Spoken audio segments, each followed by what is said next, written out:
introduced the topic, we're talking about 5 steps of effectively starting a business. Obviously, in this session, we won't have time to talk about all the 5 steps. We'll only talk about the 2 steps of starting a business. So we apologize for that technological hiccup. As we normally do, we start by just highlighting some of the key financial news that is relevant to our viewers. And so far, we've spoken about 4 themes of financial news. The first theme that we spoke about is inflation and interest rates. I think in South Africa, I know in South Africa in this week, the Reserve Bank kept interest rates constant. They didn't change their repo rate from 8.25%.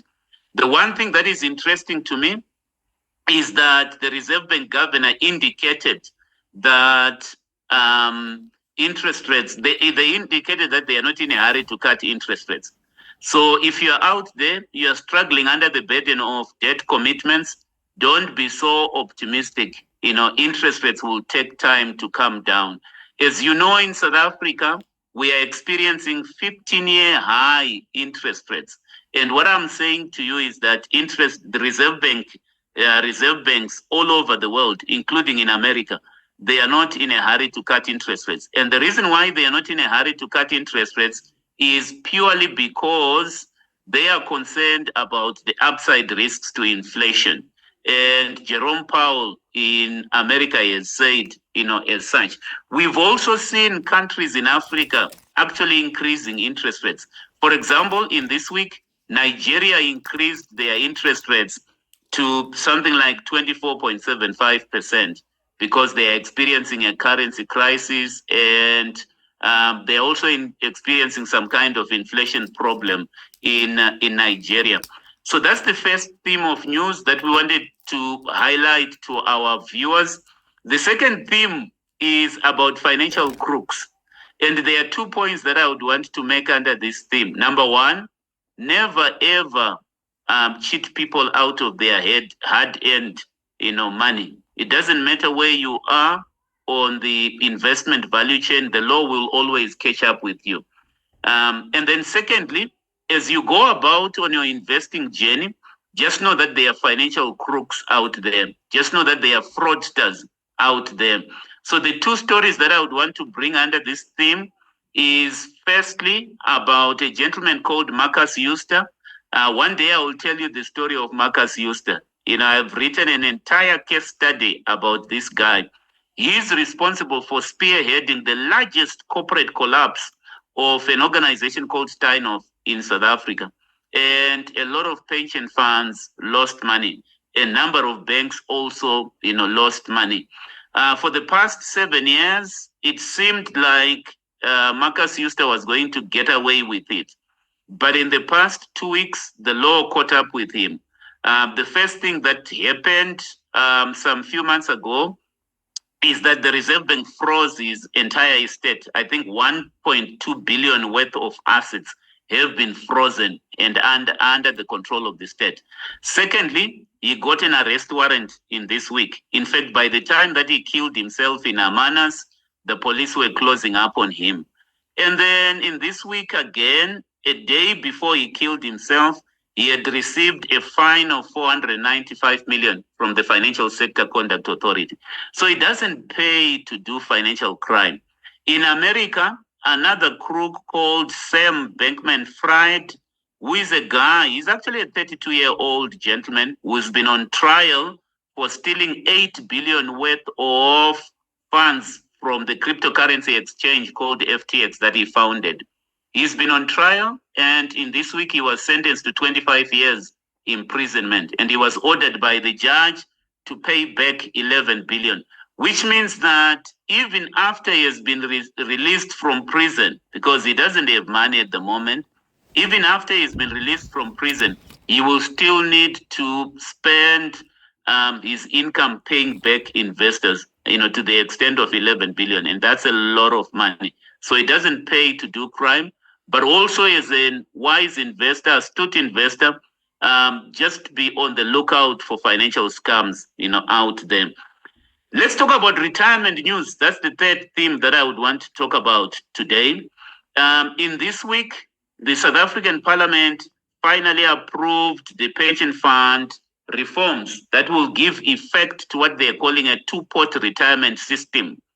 Under this two-pot retirement system, for every contribution that is being made to those that are contributing either to private or public retirement funds, 1/3 goes to a savings portion and 2/3 goes to a retirement portion, which can't be touched.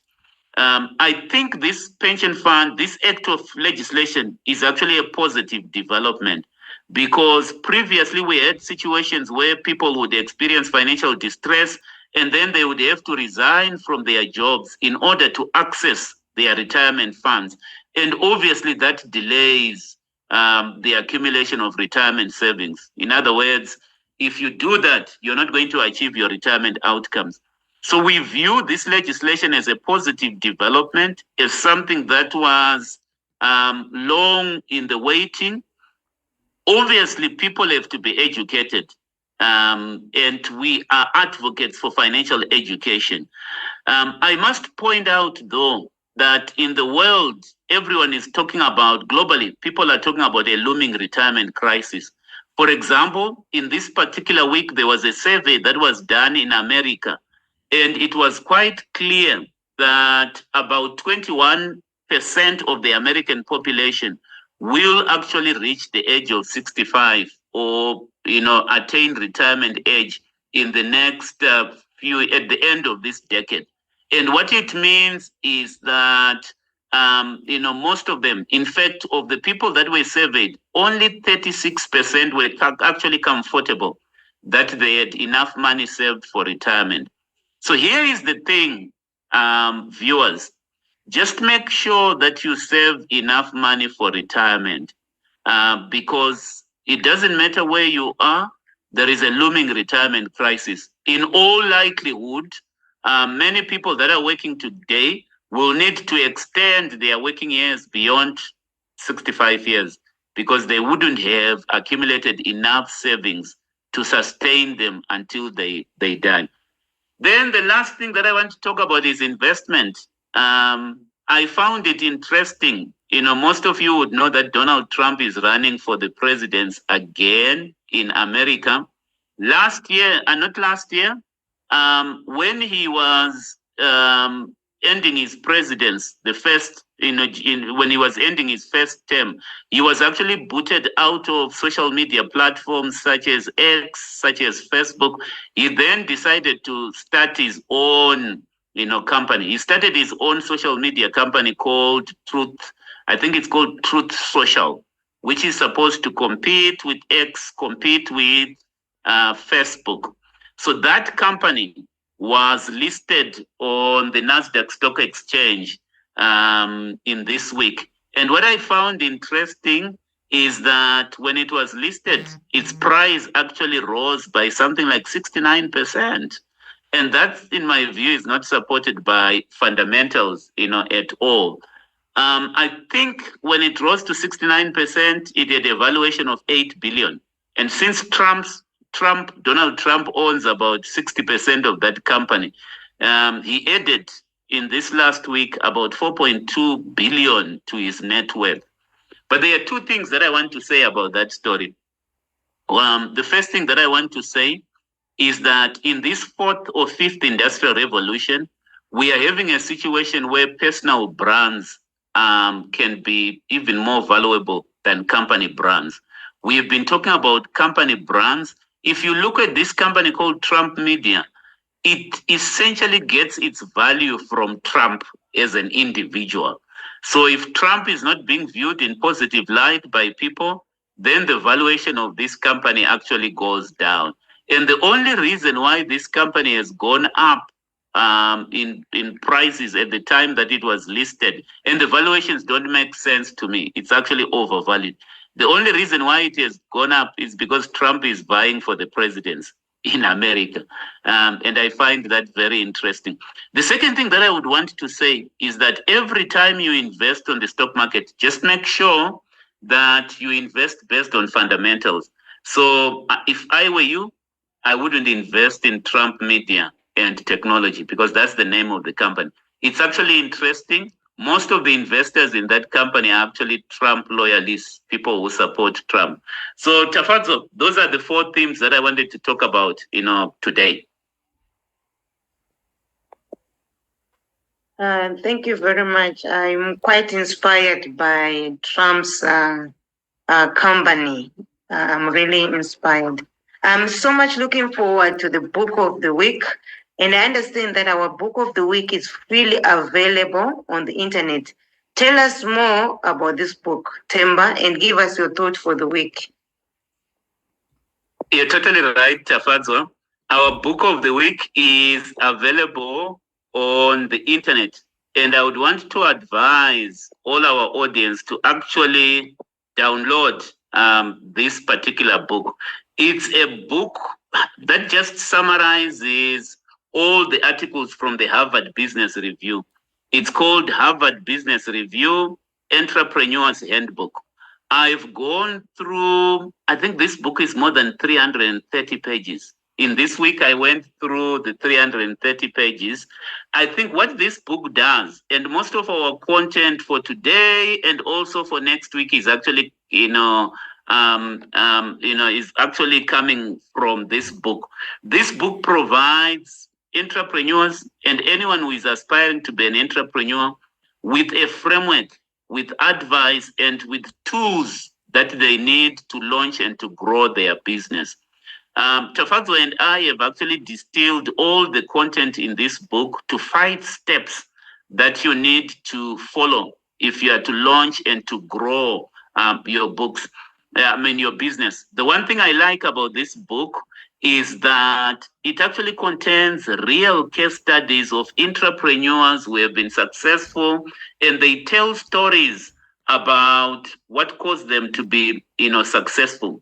So it gives frameworks, it gives steps on how to excel in business. It's got, real case studies of people that were able to scale up their business. And because it's coming from Harvard, it's actually supported by research. Today, because of time limitations, we will only be able to just talk about the 2 steps. And then next week, probably we'll talk about the 3 steps, which leads me to my thought for the day. As you know, there is huge inequality in the world at the moment. And my thought of the day is that starting scalable businesses and investing in successful enterprises are the most effective way of effectively bridging the inequality gap. I take note of all the things that governments are doing to bridge the inequality gap, but in my view, it's only when we teach people to start scalable businesses and to become investors that we are actually going to make a dent at bridging the inequality gap, Tafazo. Thank you for that. Let us go straight into our presentation for the day. Themba, give us the first 3 steps of effectively starting a successful business. I would have wanted to give you 3 steps, Tafazo, but because of time limitations, I think let's just limit them to only, 2 steps of starting a business. Let's just call them 2 steps of effectively starting a business. Before I give you those 2 steps, let's just remind each other of why we are talking about starting a business. In previous presentations, we did indicate, Tafazo, that many people are being forced to start businesses. As you would know, a number of companies are retrenching. And because the number of companies are retrenching, many people find themselves without a job. And the next thing that they think about is, let me start a business. That's not the best way to start a business, actually. The second reason why we are talking about starting a business is essentially because we believe, Tafazo and I believe, that that is the best way of bridging the inequality, gap. So let me just summarize everything that I will talk about before I go into the detail. In this presentation, we are advocates for people that take time to actually research on the opportunity and to actually come up with a business model that you are going to follow and writing a detailed business plan. We are advocates of that. So everything that we're going to talk about today revolves around, those 3 points. If you want to effectively start a business, make sure you identify the opportunity, you finalize your business model, and you come up with a strategy. We are going to take time to define to you what we feel is a scalable opportunity.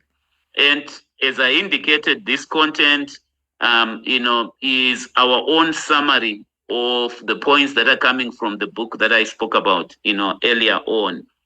And then we are also going to talk about organizing your team and organizing your business. So the 2 points that we will talk about today, Tafadzwa. Point number 1, and these points are part of the 5 points that we'll talk about over 2 series. Point number 1, determine whether you are cut out for entrepreneurship or not. Let me just be clear here to everyone. Entrepreneurship is not for everyone. There are people that are meant to be successful as employees. There are people that are meant to be successful exercising their entrepreneurship in social circles, exercising their entrepreneurship even in a company setup. Entrepreneurship is not for everyone. Before I go into the content of the book, from personal experience, I've actually come to the conclusion that if you are a person who values a salary, you are likely not to be successful as an entrepreneur. If you are a person who is not an ideas person, you are likely not to be successful as an entrepreneur. If you are a person who is not persistent in spite of challenges in life, you are likely not to be an entrepreneur. If you are a person who is not a people's person, you cannot provide leadership, you cannot articulate your vision to people, you are likely not to be an entrepreneur.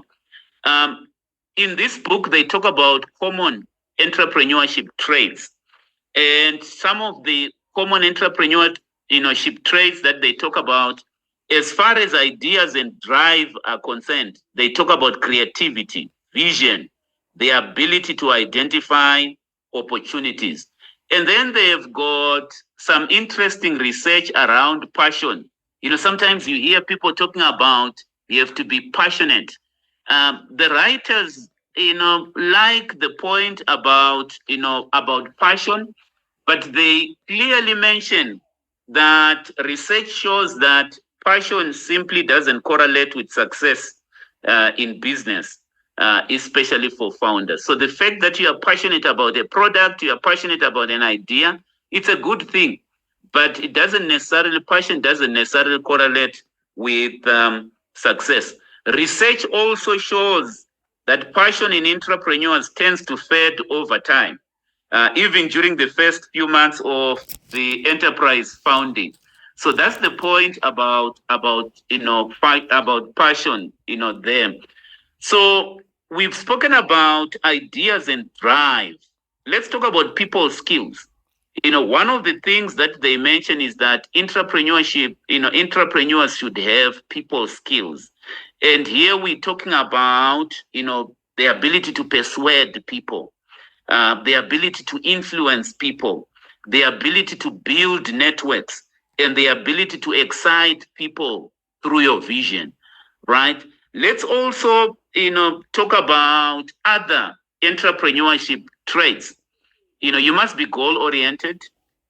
You must be comfortable with uncertainty. There are people who are not comfortable with certainty. There are people who are used to salaries. There are people who can't handle changes. You're not going to last in this entrepreneurial, journey. You must be comfortable, working with yourself and working for yourselves, there. You must be driven to plan, and you must be prepared to plan. you must rarely be satisfied or complacent. Entrepreneurs are rarely satisfied. They are not complacent people. As far as work styles are concerned, entrepreneurs have got an experimental mindset, right? They are okay with starting small and recognizing and moving, past failures. They persevere in the face of adversity. Show me somebody who perseveres in the face of adversity. They will last this entrepreneurship, journey. They have a tendency to continuously look for better or different ways to do things. They've got an ability to close a deal. They've got an ability to listen, trust, and take advice. One thing that I found very interesting in this book is that, and this is very, very interesting, is that research shows that entrepreneurship runs in families. So children of business owners are more likely than others to start a business or purchase their own business. So that was an eye opener to me. And, it's very important that we start encouraging entrepreneurship in families. So first point, determine whether you're cut out for entrepreneurship or not. Not everyone can be an entrepreneur. Ideas are an important element of success for entrepreneurship, but they are not sufficient, of their own. In America, they have got tests that you can take, if you are embarking on entrepreneurial, journey. So you can go onto the internet and Google some of these tests and take these tests. There are so many, tests, but these tests should be used as a rough gauge, only. So the first point, Tafadzwa, determine if you are cut out for entrepreneurship. Let's go into our second stage. Second step. I think for today, we will only go as far as the second step, only. The second step is write a detailed business plan. I don't like people that embark on an entrepreneurship journey without a detailed plan. We're not talking about a detailed plan that you are writing because you want to raise finance. That's not what we are talking about. We're not talking about a detailed plan that you are writing just because you have to write a detailed business plan. That's not what we are talking about. Writing a business plan, can be done for, many reasons.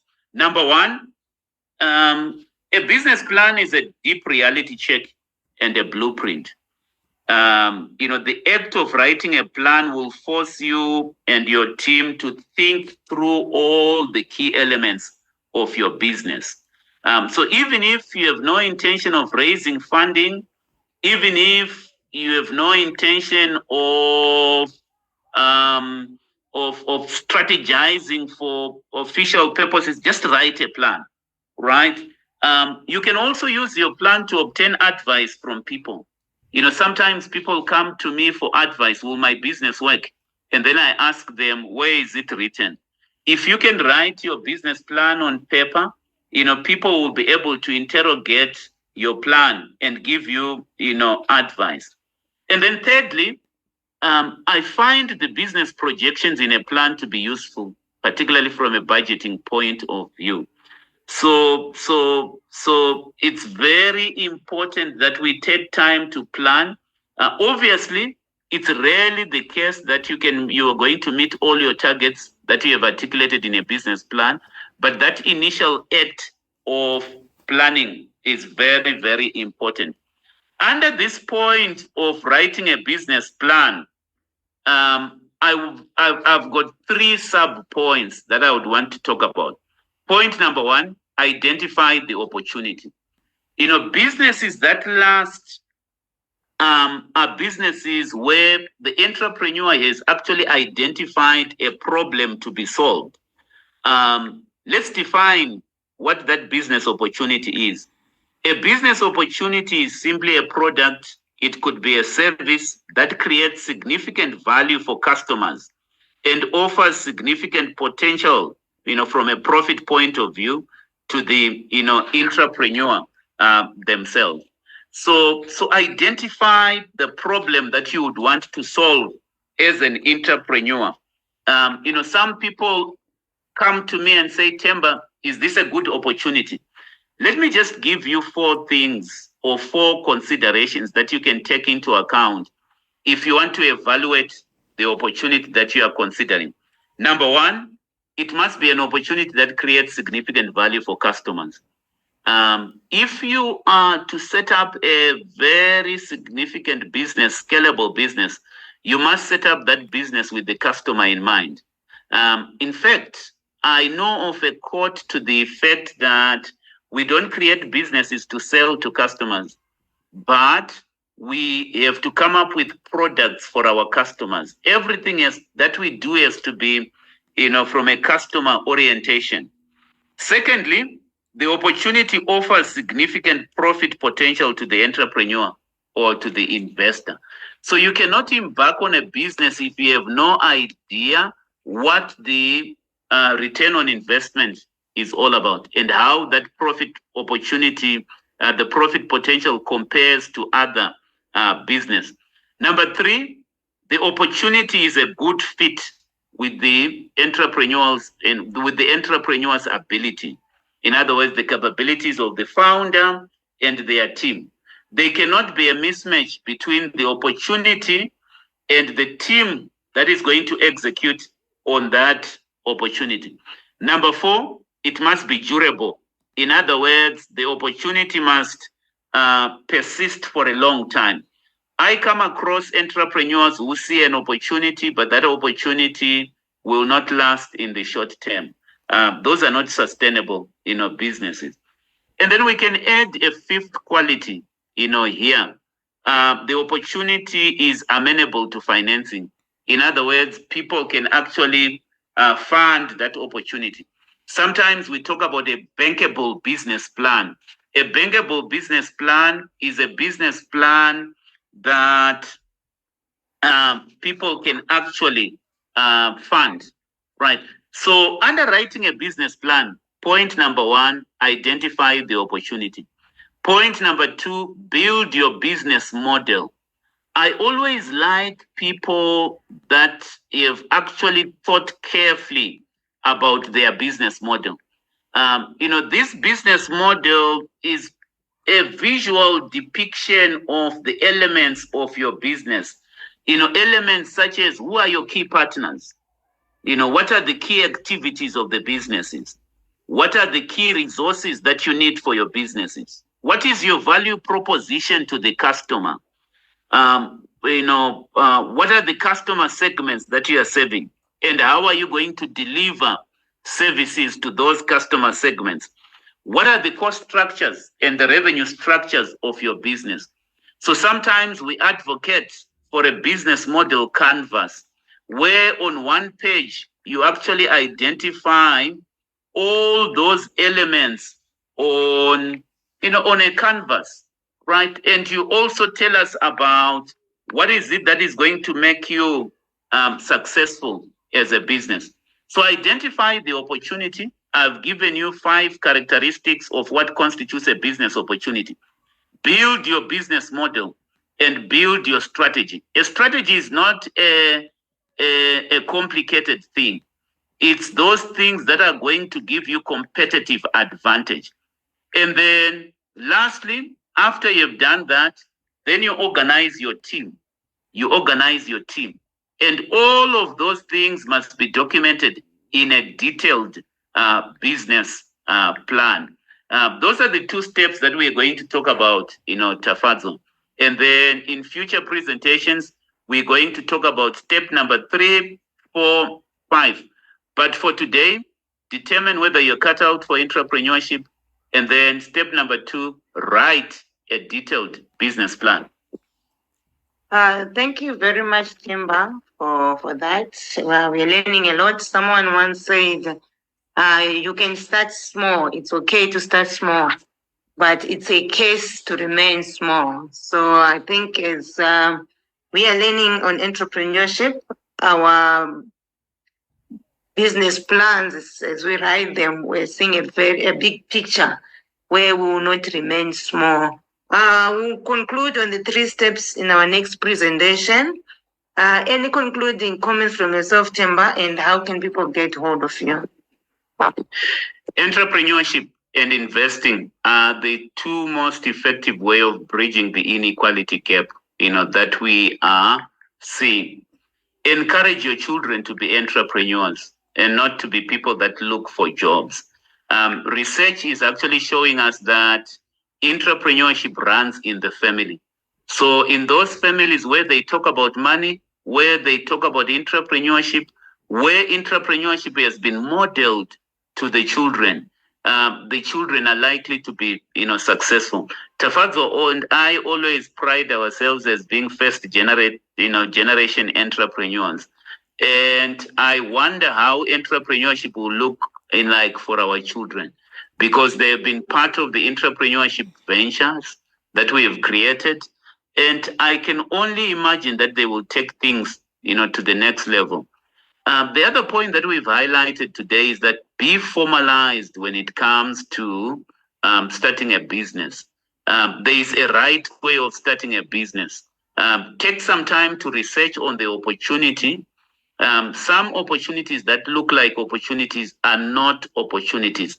And the reason why we're talking about formalizing a business is that there is a disease among Black people.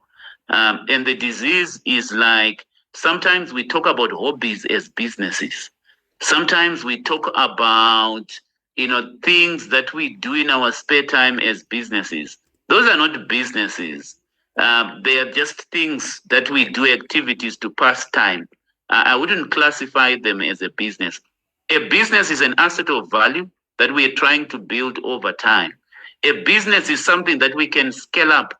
So I would want you to think about big businesses, because the disease that we have as Black people is that we don't start big businesses that are scalable, that will go into nations, and that can be bigger than countries. Think of an Apple, think of a Microsoft. My dream is that we are going to see some of these big businesses coming from this part of the world, and it's actually possible. But for you to do that, there is a right way of doing that. There are steps that are proven, that have been researched over time, that are supported by case studies that you can follow. Number 1, we spoke about determine whether you're cut out for entrepreneurship. Number 2, write a detailed business plan. You can find me on LinkedIn. That's the best way to find Themba Mazibuko.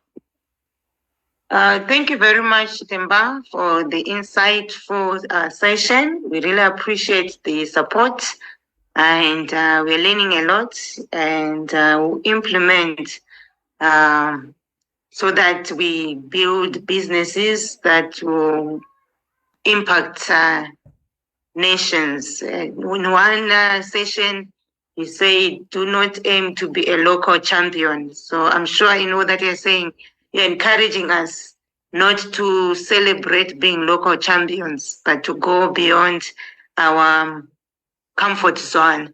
Thank you very much for everyone who has joined us, and we look forward for you joining us again as we conclude on the 3 steps. Let's grow together. Our dreams are worth fighting for. Thank you very much, and enjoy the rest of the Easter break. And again, we appreciate, if you want to connect with us, you can write us an email at tafazwamazibukospeaks.co.za. You can also check out our website, www.tafazwamazibukospeaks.co.za. Or you can also follow and subscribe to our YouTube channel, The Dream That Is Worth Fighting For. Enjoy the rest of the week. We are